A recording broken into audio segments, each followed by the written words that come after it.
Apakah sudah clear atau ada yang ingin ditanyakan lagi? Sudah Bu, Sudah terima clear, Bu. kasih. Baik. Ya, kalau sudah clear, kita masuk pada materi kita pada malam hari ini. Jadi di pertemuan malam hari ini kita akan belajar institutional economics atau ekonomi kelembagaan, evolusi dan reform. Untuk materi libertarian perspektif nanti akan saya kirimkan videonya kepada teman Anda dan juga pendekatan tentang strukturalisme. Baik teman-teman, di pertemuan malam hari ini kita akan belajar ekonomi kelembagaan, evolusi dan reform. Nah, ada dua hal yang perlu Anda ketahui. Pertama, di dalam ilmu ekonomi itu kita kerap mendengarkan yang disebut dengan pure ekonomi. Jadi em, sebenarnya kan dulu tuh tidak ada ilmu ekonomi ya. Yang ada itu adalah ekonomi campuran. Jadi kalau kita lihat dari pakar-pakar terdahulu itu juga jurusannya kan nggak ada jurusan ekonomi sebenarnya. Tetapi seiring dengan perkembangan mulai masuk 1900-an, mulai kemudian tersegmentasi menjadi jurusan ekonomi. Even though juga kalau kita lihat masuknya juga dalam ekonomi itu juga banyak. Nah, apa yang dimaksud dengan pure ekonomi di sini adalah ekonomi yang memang kalau secara textbooknya itu merujuk pada pendekatan ekonomi makro dan mikro. Nah, itulah yang disebut dengan pure ekonomi. Jadi ekonomi yang 100% based on market. Itulah yang kita kenal dengan ilmu ekonomi. Atau dalam bahasa teorinya biasa dilekatkan dengan neoclassical economy. Sementara di satu sisi pembagian atau pembagian disiplin atau ilmu ekonomi yang berdiri sendiri ini sering menjadi apa namanya kritikan ya, sering dikritik. Kenapa? Karena kalau pengen memahami ekonomi saja tanpa memahami aspek lainnya atau memahami ilmu ekonomi dengan mengabaikan aspek lainnya seperti misalnya perilaku manusia, perilaku politisi, pengambilan kebijakan dan sebagainya, maka dianggap tidak terlalu tepat. Oleh karena itu muncul pendekatan lain seperti misalnya political economy, international political economy, political economy public policy, dan juga ada yang disebut dengan institutional economy atau yang kita kenal dengan ekonomi kelembagaan. Nah, ekonomi kelembagaan ini itu sebenarnya famously diperkenalkan oleh Douglas North. Anda boleh membaca bukunya di bagian sorry, hold on. Di bagian ini kamu violence and social orders, kemudian understand the process of economic change, structure and change economic history, institutional change economic performance. Nah, dia dianggap sebagai jadi Douglas North ini dianggap sebagai bapaknya ekonomi kelembagaan baru. Jadi a new institutional economics. Kalau kita lihat dia merupakan bagian dari California atau Berkeley School, maka most often kita asosiasikan dia dengan saltwater economics. Nah, dia memenangkan Nobel Prize di 1993 mengenai pendekatan teorinya dalam ekonomi kelembagaan. So, apa itu kelembagaan, teman-teman? Jadi, secara sederhana sebenarnya kelembagaan itu kita artikan bukan kelembagaan atau organisasi atau institusi secara keseluruhan, tapi norma yang ada pada institusi tersebut. Jadi, kalau kita lihat secara definitif, kelembagaan itu ya a set of norm. Jadi, it refers to a set of norm atau merujuk pada sekelompok norma, baik norma itu. Jadi, kalau norma tersebut ditulis atau tertulis, maka dia disebut dengan formal institution. Jadi atau kelembagaan formal. Nah, apa contohnya kelembagaan formal? Yakni hukum, kemudian peraturan, konstitusi. Itulah contoh-contoh dari kelembagaan.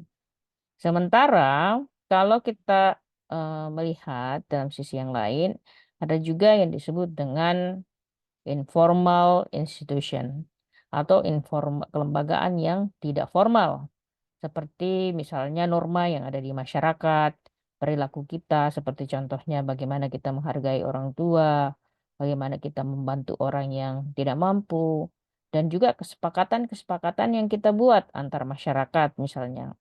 Nah, semua norma ini, ya, norms ini yang mempengaruhi kehidupan kita, livelihood, dan juga perekonomian dalam suatu negara, itulah yang disebut dengan kelembagaan. Nah, jadi kelembagaan itu institution are humanly devised constraint. Jadi institusi itu adalah kelembagaan yang membentuk struktur interaksi antar manusia. Jadi structure human interaction. They are made of formal constraint. Jadi ada hambatan-hambatan formal yang dibuat. Ya, kenapa harus dibuat hambatan secara formal? Nah, kenapa harus ada peraturan? Misalnya kenapa harus ada hukum? Kenapa harus ada institusi? Karena ini berkaitan dengan bagaimana suatu masyarakat tersebut diatur sesuai dengan tujuan kita bernegara. So together they define incentive structure society, especially economy. Jadi dalam kelembagaan tersebut, mereka mendefinisikan struktur insentif dari masyarakat dan specifically dalam bidang ekonomi. Nah, inilah tokohnya teman-teman, Douglas North, lahir di tahun 1920, meninggal 2015. Beliau penerima Nobel Prize seperti saya sebutkan sebelumnya dalam pendekatan teorinya Quantitative Methods in Economic History. Baik dia sarjana S1 dan PhD-nya dari California University dan juga merupakan senior fellow dari Hoover Institute Stanford University. Beliau banyak menulis buku, tetapi yang paling terkenal pendekatan teorinya adalah Structure Change Economic History. Baik, sekarang kita lihat apa ide utama dari Douglas North. Jadi Douglas North ini mempelajari hubungan ya, the relationship antara pertumbuhan ekonomi, kemudian penegakan hukum atau the rule of law, ya, extent corruption, korupsi, property right, yaitu hak kepemilikan, dan the kualitas dari pemerintah, quality of government, birokrasi, kualitas birokrasi pemerintah, dan other measure of institutional quality, dan cakupan pengukuran dari kualitas institusi. Seperti such as picking candidate based on meritocracy. Seperti misalnya memilih orang berdasarkan pada meritokrasi. Meritokrasi itu based on merit gitu kan. Eh, Siapa yang paling pintar, siapa yang paling rajin, siapa yang paling pantas untuk menduduki posisi tersebut, maka itulah yang berhak untuk dipilih untuk menempati posisi tersebut. Nah, kenapa dia berpendapat seperti ini? Jadi basically dia berpendapat bahwa pertumbuhan ekonomi is influence itu dipengaruhi oleh the quality of institution atau kualitas institusi. Nah, either dia both political dan cultural institution atau kelembagaan politik dan kelembagaan budaya. Nah, kenapa bisa seperti itu, teman-teman? Kalau kita merujuk kembali, ya, kalau kita kembali pada pendekatannya Douglas North ini, kenapa menjadi penting? Karena eh, suatu negara yang tidak memperbaiki kualitas kelembagaannya, misalnya korupsinya banyak, kemudian politisasinya banyak, yang menempati posisi penting, misalnya menjadi pemerintah, bupati, anggota dewan, dan sebagainya itu tidak memiliki kapasitas, tentu saja itu akan sangat berpengaruh terhadap kualitas pemerintahan kita. Jadi bisa teman-teman bayangkan jika teman-teman memilih anggota DPR, wakil rakyat yang tugasnya membuat undang-undang, mengawasi pemerintah, membuat undang-undang nih ya. Membuat undang-undang berarti mengatur hidup Anda, kemudian let's say mereka tidak memiliki kemampuan untuk itu. Kalau sekolah misalnya ijazahnya aja ijazah bajakan misalnya, kemudian duduk di sana mengatur hidup Anda, maka jangan heran jika kualitas demokrasi dan pemerintahan juga bisa dikategorikan tidak baik. Nah, oleh karena itu, kalau kita pengen melihat kenapa suatu negara bisa tumbuh dengan baik, hal yang paling mendasar kenapa suatu negara itu bisa lebih maju karena dipengaruhi oleh kelembagaan negara tersebut. Jika orang yang dipilih betul-betul sesuai dengan kompetensinya, kemudian pelaksanaan hukum, orang patuh pada hukum, hukum yang dibuat bukan berdasarkan pesanan, kemudian korupsi tidak ada atau berkurang, maka itu akan menciptakan kondisi lingkungan di mana biar aspek pemerintahan dan juga aspek bisnis itu bisa berjalan dengan baik. Nah, teman-teman kita lihat, jadi ada dua bentuk kelembagaan. Nah, seperti saya sebutkan sebelumnya, ada formal kelembagaan, ada informal kelembagaan. Nah, formal kelembagaan itu biasanya uh, semua kelembagaan yang tertulis, seperti misalnya sistem kepemilikan properti, kemudian segala jenis hukum, ya, eh, dan peraturan yang dikeluarkan oleh pemerintah itu merupakan kelembagaan formal. Nah, sementara kalau kita bicara tentang informal, seperti misalnya budaya, nilai, perilaku, kepercayaan, social trust, kepercayaan sosial, kemudian mental model, bagaimana masyarakat tersebut membentuk logikanya, sama seperti misalnya nih kepercayaan kita banyak anak banyak rezeki. Nah, ini yang disebut dengan mental model. Jadi model bagaimana kita membangun logika kita itu berpengaruh terhadap kualitas kelembagaan kita. Kemudian,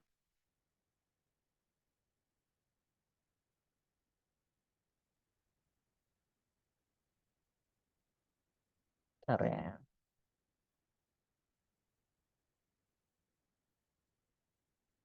Nah, berikutnya kita lihat, ah, ini adalah contoh mungkin paling ah, mungkin cukup relevan ya untuk kita pelajari. Nah, ini adalah sungai yang ada di Indonesia nih ya. Kita lihat kotor sekali.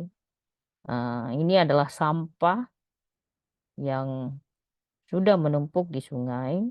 Jadi saya pengen mengilustrasikan seperti ini. Jika setiap orang uh, memiliki pemikiran jangka pendek, seorang ini tinggal di rumah ini misalnya nih ya, dia membuang sampahnya ke sini dengan harapan bahwa kalau saya buang ini bukan tanggung jawab saya, nanti akan mengalir, etc., sampai di laut. Jadi dia sebenarnya membuang tanggung jawabnya untuk dilempar secara umum kepada lingkungan. Nah, apa yang terjadi? Lingkungannya rusak. Nah, ini ketika terjadi proses seperti ini eh, sebenarnya yang mempengaruhi mereka melakukan ini kembali tadi pendekatan informal kelembagaan tertentu. Mental modelnya seperti itu. Nah, ketika kelembagaan ini cenderung sifatnya ekstraktif atau memiliki model negatif, nah, yang terjadi adalah biaya atau kosnya itu akan semakin mahal. Kenapa kosnya makin mahal? Teman-teman lihat di sungai ini ya. Sungai ini kotor kan tidak mungkin dibiarkan begitu saja karena di dalam ekosistem sungai itu ya airnya itu kan dipakai untuk hidup. Artinya apa? Air ini dipakai untuk menghidupi tumbuh-tumbuhan yang ada di sekitarnya. Ada yang memakainya untuk minum. Kemudian di bawah air ini ada ekosistem ya. Ekosistem apa namanya sungai. Ada ikan di sana. Ada binatang ya. Makhluk hidup yang ada di bawah sana. Jadi ketika kemudian dia kotor, tentu saja makhluk hidup juga akan susah bertahan, berarti populasi ikan akan menurun. Kemudian semua tumbuh-tumbuhan yang memakai air dari tempat ini tentu juga tidak akan bisa tumbuh dengan sehat. Bayangkan kalau sayur-sayuran Anda eh, airnya untuk menyiram apa sayur-sayur yang Anda konsumsi itu berasal dari air yang kotor ini, ya di bagian yang kotor ini, coba Anda bayangkan Anda akan mengkonsumsi sayuran yang terus sayuran itu Anda nggak cuci, Anda akan mengkonsumsi sayuran yang benar-benar buruk bagi kesehatan. Sehingga bayangkan jika masyarakat yang di sini tadi membuang kotorannya ya, membuang sampahnya, kemudian air ini dipakai untuk menyirami apa namanya sayur-sayuran, terus dia konsumsi kembali, maka dia ekonomi cost-nya dia harus ke rumah sakit, harus ada biaya yang harus dia keluarkan. Nah, di satu sisi yang harus kita lihat bersama adalah kalau misalnya pun dia sampai ke laut, maka dia memberikan juga dampak lingkungan yang jauh lebih besar, merusak ekosistem laut. Dan yang paling penting, teman-teman, ketika kita membiarkan hal seperti ini dan kita mau membersihkannya, maka biaya membersihkannya itu pasti akan jauh lebih banyak karena bayangkan kalau misalnya Anda bayar pajak, terus lokasi hasil dari pajak Anda itu hanya digunakan untuk membersihkan sampah yang teman-teman buang sendiri secara gampang. Nah, berarti biaya ekonomi di negara yang memiliki kelembagaan yang ekstraktif atau memiliki kecenderungan buruk mental modelnya, itu cost-nya akan lebih besar dibandingkan dengan coba kita lihat di negara dengan sungai yang begitu bersih seperti ini Han River di Korea Selatan, dia bersih nih. Jadi di sini ada apa ekosistem sungai itu bisa tumbuh dengan baik. Enak dilihat, kemudian ikan bisa tumbuh dengan baik ya. Airnya bisa dimanfaatkan, kemudian eh, either dijadikan sebagai sumber minuman ya atau misalnya sumber untuk mengairi sawah dan sebagainya. Tentu saja ekonomi cost-nya manfaatnya menjadi sangat banyak. Apalagi kalau kita lihat misalnya di gambar yang ini nih, coba lihat ikannya, airnya sangat bersih, dia menjadi tujuan wisata, senang dilihat, apa hewan bisa eh, hidup dengan baik ya, eh, dijaga lingkungannya, maka ekonomi cost-nya juga menjadi rendah, bahkan manfaatnya menjadi sangat banyak. Nah, ini yang harus kita lihat. Jadi, apa yang membedakan Indonesia atau masyarakat yang tinggal di sini dengan masyarakat yang tinggal di sini dan masyarakat yang tinggal di sini itu didasari oleh perbedaan mental modeling tadi atau kelembagaannya, norma yang dipahami itulah yang berbeda. Nah, untuk bisa merubah ini dari yang kotor ini, yang di atas ini menjadi bersih atau bahkan seperti ini, maka dibutuhkan perubahan pola pikir atau mindset atau bisa kita kenal dengan perubahan pola kelembagaan. Nah, teman-teman, itulah sebenarnya gambaran sederhana ketika kita belajar tentang ekonomi kelembagaan. Nah, kelembagaan itu penting. Nah, satu contoh yang mungkin cukup relevan kita lihat adalah eh, ini Korea Utara dan Korea Selatan ya. Ini Korea Selatan, coba lihat di bagian ini. Ini Korea Selatan. Ini Korea Utara nih, yang dia di bagian atas ini adalah Korea Utara.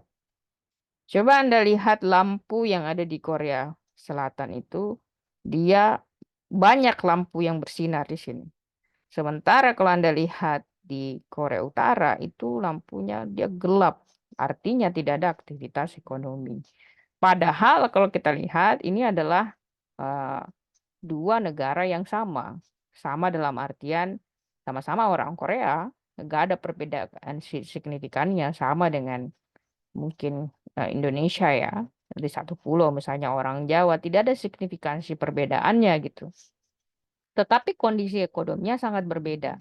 Kita lihat, nah apa yang membedakan kondisi ekonomi tersebut?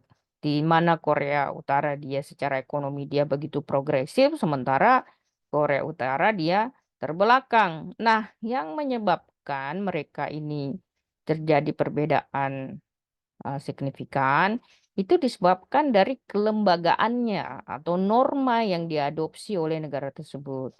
Kita lihat di Korea Utara, dia modelnya even though demokrasi, tapi demokrasi yang penuh dengan nepotisme, kemudian state control yang over control, tidak ada kebebasan berpendapat, kemudian model ekonomi yang sangat tertutup, sementara dibandingkan Korea Utara, Korea Selatan yang model ekonominya kapitalistik, terbuka, demokrasi, sehingga ada inovasi yang mereka lakukan. Nah, ini yang membedakan kenapa bisa dua negara yang saling berdekatan, bahkan hampir tidak memiliki perbedaan secara geografis dan penduduk, memiliki kualitas ekonomi yang sangat berbeda sekali dan kualitas sumber daya manusia yang sangat berbeda sekali. Nah, itu juga sama sebenarnya kalau kita karakterkan antara kenapa perekonomian Amerika dengan Meksiko itu sangat berbeda, atau kita lihat misalnya di ASEAN, kenapa Singapura menjadi negara yang jauh masuk kategori negara maju dibandingkan dengan negara-negara ASEAN lainnya. Padahal kita berada pada skop demografi dan geografi yang hampir sama. Baik, nah kita lihat ada data yang cukup bagus ya. Kalau kita lihat di data ini adalah salah satu mungkin yang bisa kita jadikan contoh di jadi ada yang disebut dengan pendekatan Hofstede ya. Ini adalah uh, kita menyebutnya dengan uncertainty avoidance rate atau uh, persentase rata-rata apa pengukuran ketidakpastian ya. Jadi maksudnya apa? Jadi ada negara-negara yang kalau dia tidak betul-betul familiar dengan satu ide, sistem, dan sebagainya, dia kecenderungannya untuk menolak ide tersebut sangat tinggi. Jadi dia disebut dengan uncertainty avoidance. Nah, kita lihat negara-negara yang memiliki uncertainty avoidance uh, yang cukup uh, rendah itu biasanya mereka memiliki pemikiran yang cukup terbuka. Coba kita lihat Denmark 23, Finland 59 ya, Norway, Sweden, dan sebagainya. Nah, kita lihat data di bawah ini ya. Nah, coba kita bisa klik nggak ini? Dashboard. Nah, ini Anda bisa lihat di sini nih. Ini perbandingan antara misalnya Indonesia dan Jepang ya. Kita coba tambahkan, let's say, Jerman. Nah, nah Jerman ini yang orange ya. Jadi kalau Anda lihat yang orange itu Jerman ya. Ya kita lihat dulu pertama aspek dari certainty avoidance di sini. Power distance. Jadi kecenderungan untuk terjadinya perbedaan antara orang yang berkuasa, misalnya pejabat dengan rakyat biasa itu jaraknya itu tinggi. Coba lihat di Indonesia nih ya, 78. Artinya apa? Eh, Jarak sosial, jadi orang melihat pejabat itu adalah hal yang luar biasa di Indonesia. Kalau kita lihat di Jerman itu biasa aja, dia cuma 35. Ya kalau orang lihat pejabat itu kayak biasa aja. Di Jerman tuh mikirnya kayak gitu. Nah, di Jepang masih cukup tinggi ya. Jadi posisi statusnya masih tinggi. Nah, individualismenya kalau kita lihat di Jerman itu sangat tinggi, 79. Di eh, Jepang juga cukup tinggi di 62. Di Indonesia itu sangat rendah, cuma 5%. Nah, kemudian kita lihat motivation towards achievement and success. Motivasi untuk suksesnya itu di Jerman tuh tinggi 66 nih. Di Jepang lebih tinggi 95, Indonesia cuma 46. Jadi termasuk negara yang kurang termotivasi tuh. Nah, kemudian uncertainty avoidance, kecenderungan untuk menolak sesuatu jika mereka tidak tahu. Kita lihat uncertainty avoidance-nya Jepang cukup tinggi ya. Jadi Jepang itu sebabnya Jepang itu kalau diadopsi inovasi itu cukup lama karena mereka tuh agak reluctant untuk menerima eh, hal-hal yang baru. Nah, itu juga yang menyebabkan mereka itu pendatang itu agak susah masuk ya atau nggak nyaman masuk ke sana. Karena welcomingnya itu atau penerimaan dari Jepang itu juga akan cukup susah. Nah, kalau kita lihat Jerman juga sama nih, dia harus terukur. Indonesia itu sebenarnya lumayan lah dia 48. Tetapi kalau kita lihat dari aspek power distance-nya agak sombong nih orangnya nih ya. Apalagi pejabat itu dia merasa spesial tuh. Jadi power distance juga tinggi, kemudian motivasinya rendah, kemudian even though dia certainty avoidance-nya cukup terbuka orangnya, ada beberapa aspek kita lihat yang juga mempengaruhi adalah misalnya long term orientation, jadi orientasi jangka panjang atau model berpikir jangka panjangnya itu cukup rendah, cuma di 29. Sementara orang Jepang itu itu sebabnya tuh orang Jepang tuh dia di 100 ya. Kalau dia membuat perencanaan itu betul-betul matang karena dia dipikirkan barang ini bisa kita pakai 20 tahun, 10 tahun dan sebagainya. Nah, Jerman juga cukup tinggi di 57. Nah, ini eh, aspek-aspek yang menarik teman-teman untuk kita lihat ya, eh, sorry, eh, sebagai pelajaran buat kita. Teman-teman bisa sebenarnya membaca laporannya. Silahkan Anda lihat di hofstadtinsights.com itu ada perbandingan-perbandingan sesuai dengan em, negara yang kita bahas bersama ya. Nah, dan Nah, sekarang kita lihat, jadi di bagian sebelumnya kita sudah membahas sedikit tentang apa itu kelembagaan. Sekarang kita melihat ada beberapa perbedaan tentang kelembagaan. Nah, seperti contoh misalnya nih ya, ada yang disebut dengan kelembagaan yang efisien. Nah, apa yang maksud dengan kelembagaan yang efisien? Ya, jadi menurut pendapat kelembagaan yang efisien ini,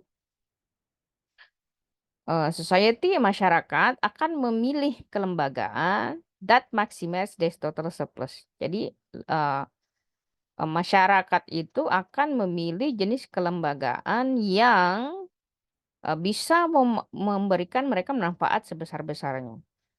Saya berikan contoh, lihat gambar pada di samping ini ya. Nah, ini adalah em, polisi yang kemudian menilang misalnya Pak sopir ini ya. Kalau dia misalnya mengisi form ini, ya, misalnya dia minta surat tilang ya, atau SIM-nya diambil terus dulu kalau modelnya itu harus ikut persidangan dan sebagainya. Kalau dia bayar denda juga tinggi, ya, daripada dia diperumit secara sistem, dia akan memilih untuk menjogok polisi ini. Kalau misalnya dia bisa menjogoknya 50.000, berarti kalau dendanya 300.000, berarti kan dia untung tuh 250.000. Nah, ini yang menyebabkan no matter aturannya dibuat, orang akan selalu memilih untuk melakukan suap. Karena secara ekonomi itu jauh lebih menguntungkan bagi mereka. Atau misalnya nih, bayangkan Anda antri berjam-jam untuk mengurus sesuatu. Sebenarnya Anda orang baik, tetapi karena economic cost-nya apa namanya lebih mudah atau lebih murah bagi Anda kalau menyuap kemudian proses administrasinya dipercepat, maka tentu Anda akan memilih itu. Jadi inilah yang disebut dengan efficient institution. Kalau kelembagaannya itu memang dituntut secara efisien, ya dilakukan, tentu masyarakat itu akan memilih yang mana nih paling menguntungkan untuk dirinya. Kemudian kedua, incidental institution atau kelembagaan insiden. Nah, menurut pendapat ini, ya, according to this view, the set of political economic institution, jadi sekumpulan kelembagaan politik dan ekonomi emerge yang muncul nih ya, bukan karena pilihan dari aktor ekonominya. Jadi ini muncul tuh bukan karena pilihan aktor ekonomi, tapi as incidental consequences of their action. atau tapi dia muncul karena konsekuensi dari aksi mereka. Nah, ini biasanya merujuk pada peraturan yang diambil dari zaman-zaman kolonial. Kenapa dia muncul pada zaman kolonial? Di Indonesia tuh masih banyak ya. Apalagi tuh hukum pidana ya kalau tidak salah ya. Nah, kenapa ini banyak muncul? Karena otomatis karena kita dijajah, kita akan dan itu dijajahnya itu bertahun-tahun, kita akan mengadopsi tuh hukum yang mereka berlakukan di negara mereka. Itu juga sebabnya kalau kita lihat tuh negara-negara yang pernah dijajah oleh Inggris itu mengadopsi banyak secara kelembagaan pemerintah yang ada di Inggris. Jadi dia ada di situ secara natural dia mengabsorpsi kelembagaan tersebut. Kemudian berikutnya ada yang disebut dengan kelembagaan rent seeking atau pemburu rente. Nah, ini adalah kelembagaan yang muncul secara alternatif ya. Alternatif is that kelembagaan ini muncul sebagai hasil dari agen-agen ekonomi atau pilihan agen ekonomi, tapi tidak efisien, ya, not efisien. Nah, begini teman-teman, seperti soalnya misalnya begini ya, Anda mungkin melihat fenomena banyak pengusaha itu masuk politik, terutama di Indonesia ya. Kan pertanyaan sederhananya adalah, kalau di Amerika itu kan banyak tuh pengusaha tuh kalau misalnya Mark Zuckerberg ya, dulu Steve Jobs, kemudian pemilik Microsoft, Nvidia dan sebagainya, you name it lah, pemilik Netflix dan sebagainya. Mereka itu kan tidak ada yang masuk dalam politik. Tuh nggak ada tuh, mereka udah punya uang kemudian mau jadi menteri itu tidak ada di Amerika. Kenapa seperti itu? Karena di Amerika itu fair competition. Jadi pasarnya kompetitif, orang bisa bersaing dan terbuka. Di Indonesia, competition itu diatur dan hanya diberikan hak-hak eksklusif itu kepada beberapa orang. Jadi industri yang berkembang itu hanya industri-industri tertentu, batu bara, industri komoditas ya. Jadi inovasi itu tidak akan ada. Nah, karena dia model kompetisinya eksklusif, maka orang tidak punya jalan lain selain ikut pada politik. Kalau dia nggak ikut pada politik, bisnisnya nggak bisa berkembang. Nah, proses-proses inilah yang tidak mengikuti fair competition itu yang disebut dengan pemburu rente. Jadi pengusaha-pengusaha yang berada di balik partai politik, yang pengen mencari keuntungan, mendapatkan eksklusivitas, ya tidak, eksklusivitasnya itu kemudian yang membunuh persaingan pasar, itulah yang disebut dengan pemburu rente. Nah, kemudian keempat adalah costly institution atau kelembagaan yang mahal. Ini kelembagaan yang menggabungkan antara eh, kelembagaan efisien serta kelembagaan rent seeking. Ya, jadi kelembagaan yang efisien dan kelembagaan pemburu rente inilah yang menyebabkan costly institution atau kelembagaan yang mahal.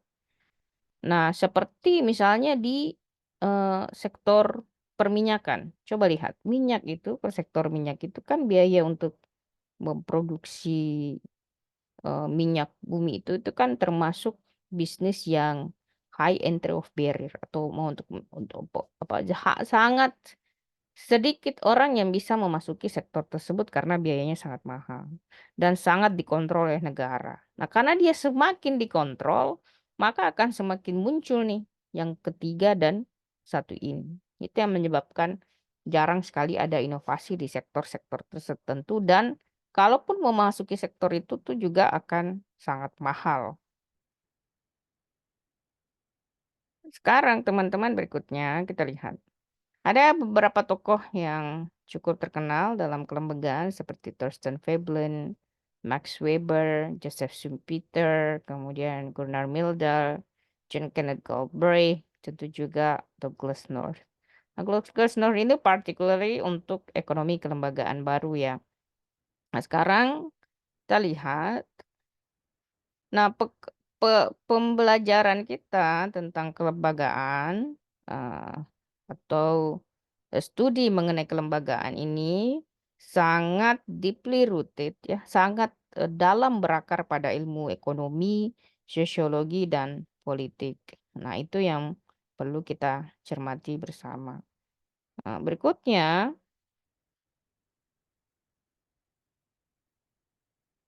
uh, kita lihat ya salah satu tokoh mungkin perlu kita highlight juga, tokoh-tokoh seperti Thorstein Veblen.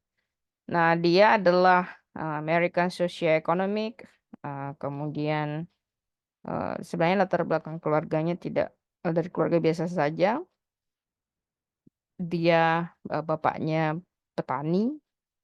Dia banyak dipengaruhi oleh pemikirannya Marx tentang labor struggle karena because he either thought laborers are hero and capital is necessarily evil.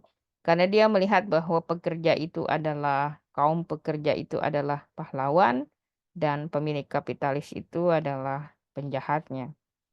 Ya, dia belajar ekonomi di Cornell University, kemudian PhD di Yale University, kemudian bekerja di University of Chicago.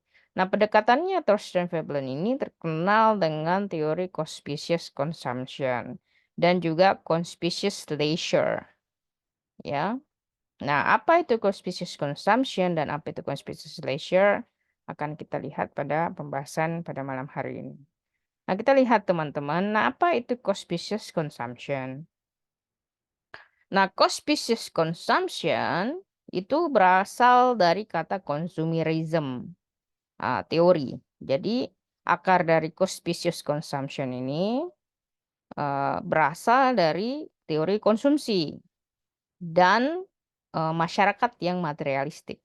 Jadi, masyarakat yang materialistik ini adalah masyarakat yang mengkonsumsi banyak barang untuk mendapatkan atau to retain social status, ya. Anda mungkin sering melihat di em, apa namanya di mall ya, kalau ada orang yang pakai baju logonya gede banget misalnya seperti logo ini, itu yang disebut dengan eh, loud brand atau merek yang sangat keras sekali. Loud mengatakan bahwa lihat nih saya pakai pakaian mahal.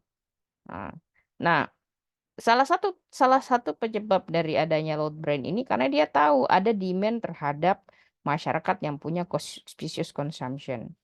Jadi ini berakal dari sifat alamiah manusia yang memiliki kecenderungan untuk diterima pada masyarakat, ya typically admitted by the society.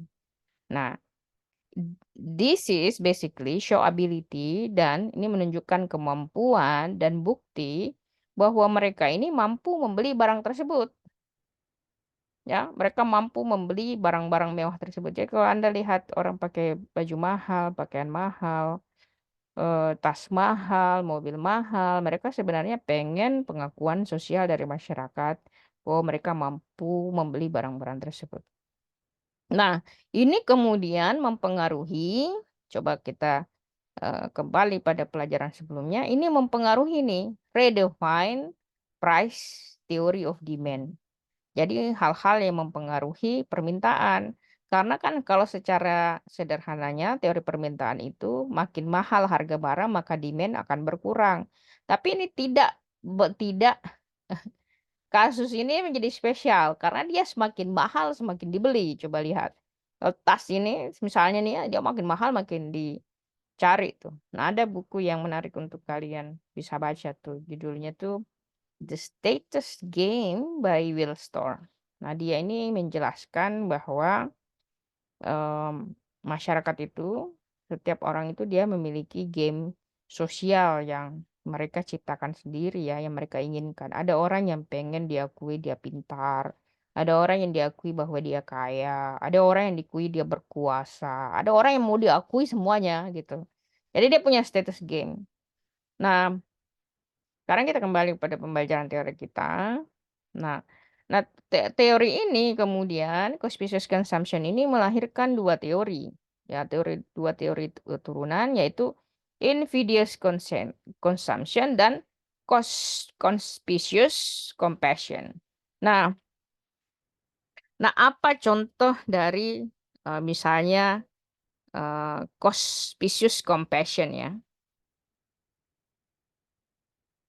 Nah, contoh dari conspicuous compassion ini kita lihat adalah contoh kayak gini ya. Orang bersedekah.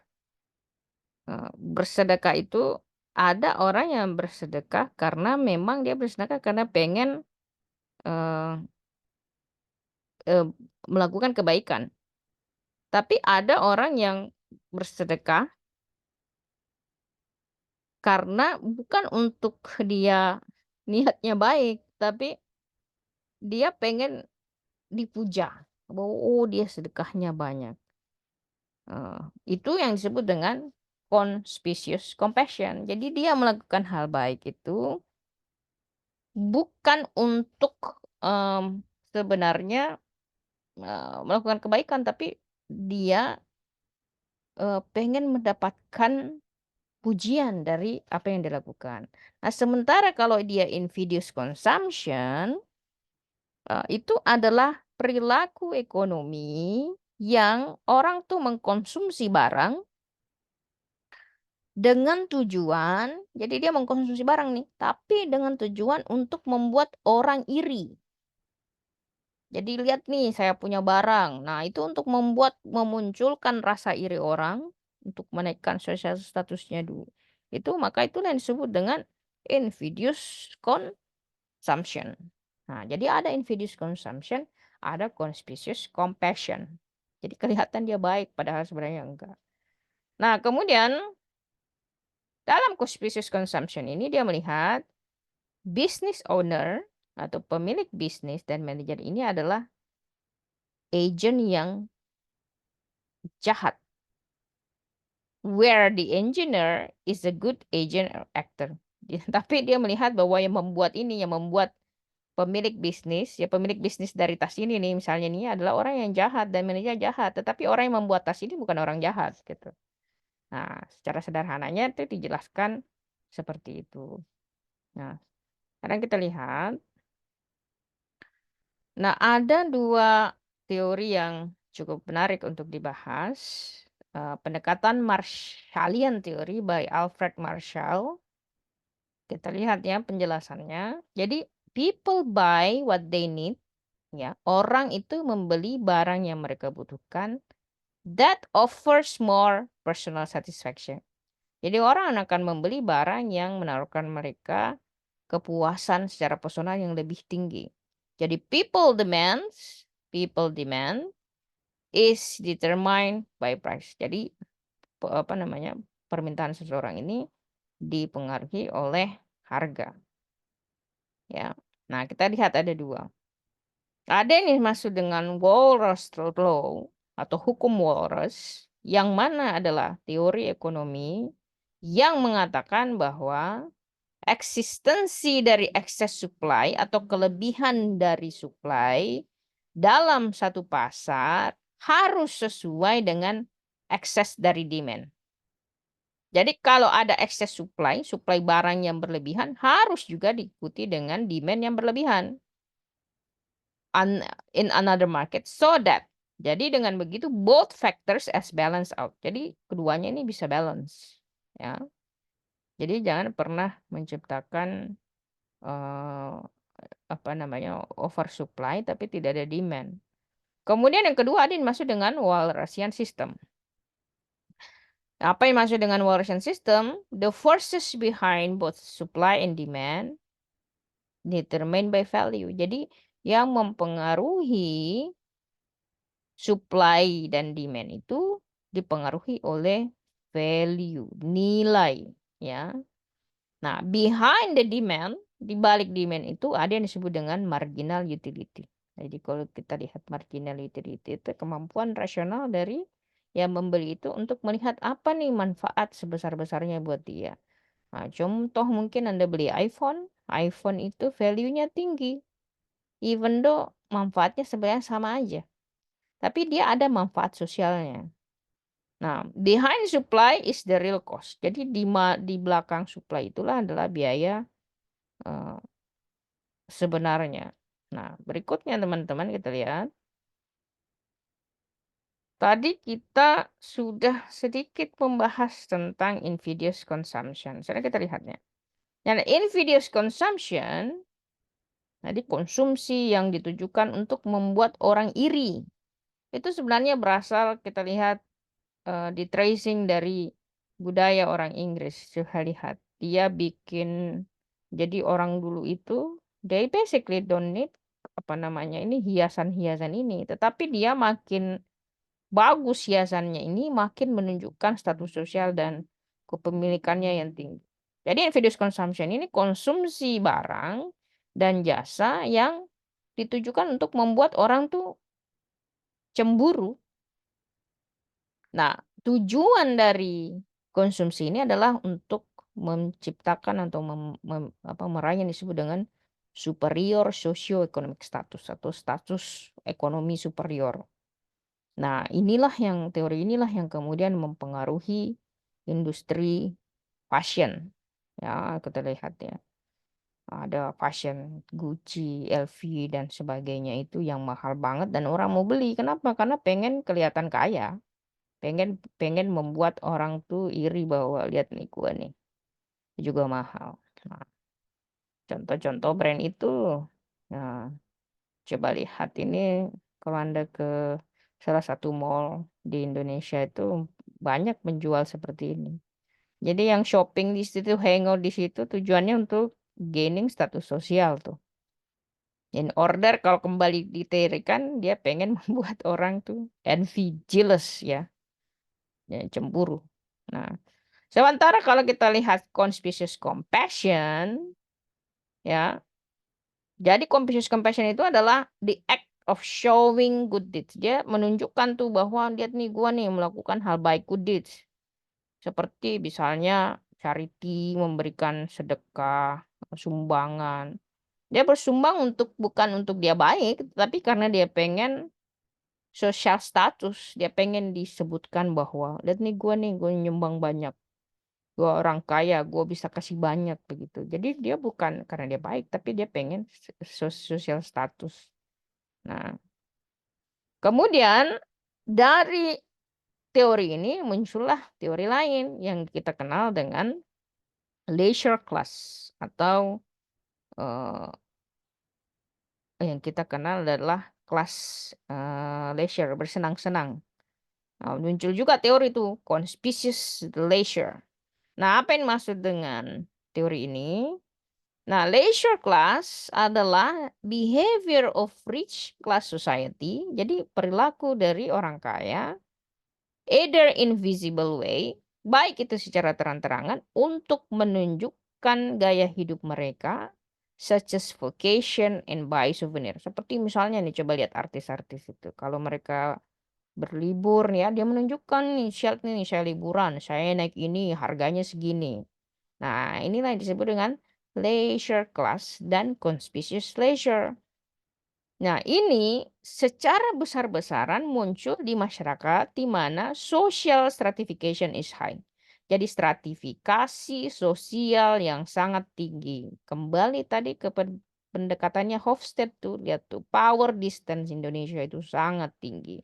Itu sebabnya juga kita lihat di masyarakat yang power distance-nya tinggi atau stratifikasi penggolongan masyarakat dengan kelas-kelas itu tinggi, akan muncul kelas-kelas seperti ini. Ya.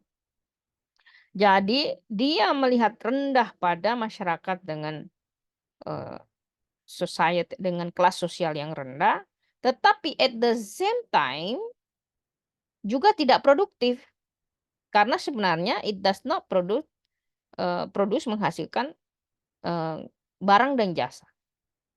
Nah, namun demikian pendekatan teori ini tuh dikritik oleh eh, business cycle teori ya. Jadi setiap teori itu kan pasti ada kritiknya. Nah, sekarang kita lihat teman-teman, pendekatan berikutnya.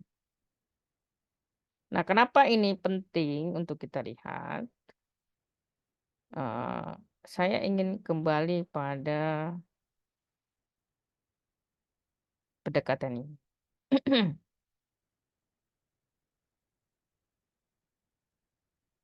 Udah.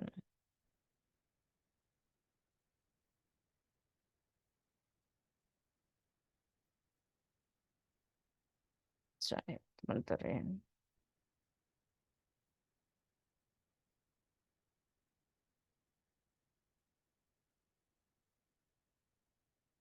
Kok hilang? Bentar ya. Ini open it again.